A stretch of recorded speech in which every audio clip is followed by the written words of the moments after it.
What is happening, everybody? Carson and Evelyn here after a long and unexpected hiatus. Glasshouse Films Midnight Review. Spider-Man Far From Home. I mean, you clicked on it, so you have to know. I kind of want to keep this one brief, just because I just want to keep it brief. Not because it's a bad movie. I ended up liking it quite a bit. I will say the biggest thing that harmed this film was all the stuff where this is the film right after Endgame. So it's got some things to like either explain, or it has moments where it's like, oh, is Spider-Man up to the task to take the mantle?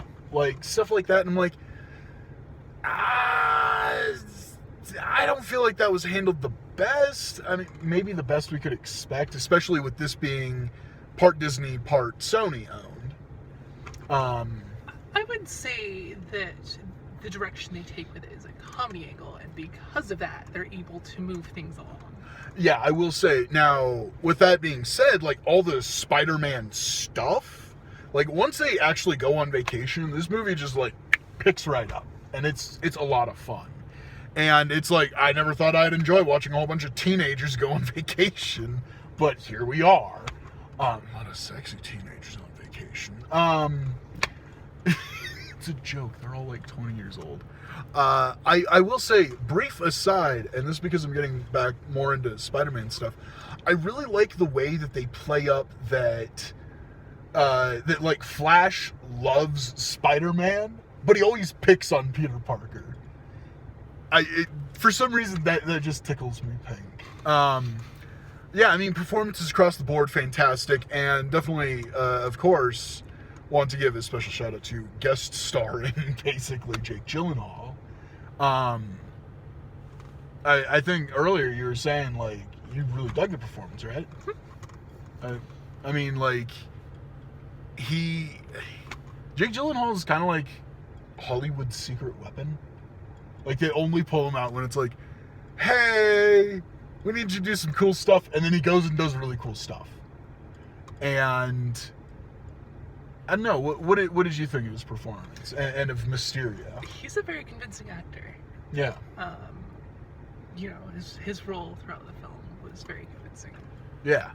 I gotta say, and Mysterio is that's a very weird kind of character in Spider-Man, and they nailed everything about him throughout this whole thing. And if you read the comics, you know what that means. But I gotta say, they have some incredible visuals when it comes to like Mysterio and some of the stuff that he can do and some of the stuff that he does. Definitely creates some really cool elements to this film. I think Spider-Man Homecoming is a tighter film, but it also, I think a lot of that has to do with the fact that Spider-Man Homecoming was kind of coming off of Captain America Civil War, but it was still its own thing. I feel like they took a lot of risks in this. I feel like about 2/3 of them paid off. Yeah. Yeah, no, I could definitely see that and agree with that statement there. I really like Spider-Man, like, a lot, but and this was really fun to see him like in a different environment, but I feel like at this point we have had more movies where Spider-Man is not in New York City than he has been in New York City. Yeah, and we're definitely due for one, and I think that they are hinting at one. Yeah, and the way that they hint at it, again, we're not spoiling anything, but the way they hint at that, and the way they're like, hey, check this out, is like, oh, well, how do you do? Very excited for what all of that is going to be and where it's going to go. But yeah, there is something, I mean, not something, Spider-Man so fundamentally is tied to New York City. We took him to space, we took him to Berlin, we took him to, Berlin again, we took him to Europe. Let's keep Spider-Man in New York City for a minute here, and let's what I really like is the way that they have reworked some of his villains into these movies, like the way they did the Vulture even though I have some problems with the way they use the Vulture, I still really liked the Vulture. He's one of the best villains of the MCU. Really like the villain of this one. And I'm intrigued to see like what they do with maybe like a Harry Osborn, you know, as the Green Goblin, or no, sorry, Harry Osborn is not the Green Goblin. Yeah, Norman Osborn is the Green Goblin. Harry Osborn, we're not getting into that right now. Anyway, it's way too confusing, and I'm reading a lot of weird Spider-Man stuff right now. I'm not getting into it. Anyway, yeah, just really dug it. That was solid. Solid film. Yeah. I mean, certainly no Spider-Man Into the Spider-Verse.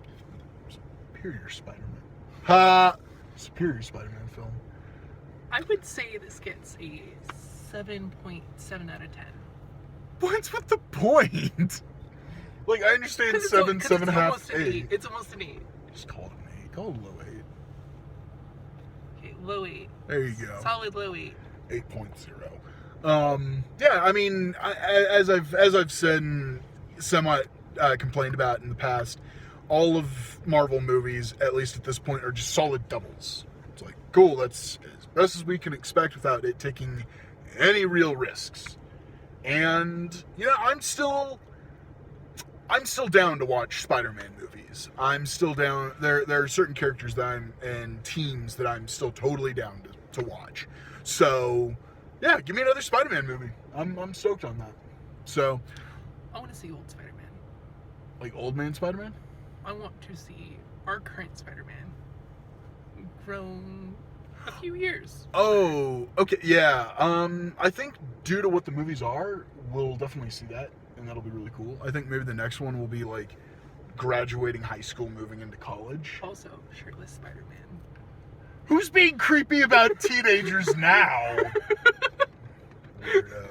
Anyway, so yeah, I definitely think that if you're into the Marvel movies, go see it in cinemas. If you're not, but you're a big Spider-Man fan, definitely go see it in cinemas. Or if you just want to see shirtless Spider-Man. Wow. But if nothing about that really speaks to you, then yeah, you can wait it for Blu-ray, DVD. You'll be fine. But yeah, dug it. Tomorrow. This is posting tomorrow, so tomorrow I will be watching Midsummer by myself because I don't want anyone around. I don't want her to see me like crying and whimpering in terror. There's a bear. Huh? You said you're a big baby. Yes, I am. There's a bear. For those of you that have seen that trailer, there's a bear. That's a bear. Anyway, yeah, Midsummer is tomorrow, and you will see a review of it tomorrow. Really stoked on that one. But anyway, for tonight, this has been Carson, Evelyn, Glasses from Midnight Review, Spider-Man Far From Home. Please like the video, subscribe to the channel, youtube.com/glassfilmshouse, Twitter where I'm most active, @glasshousefilms. Bye.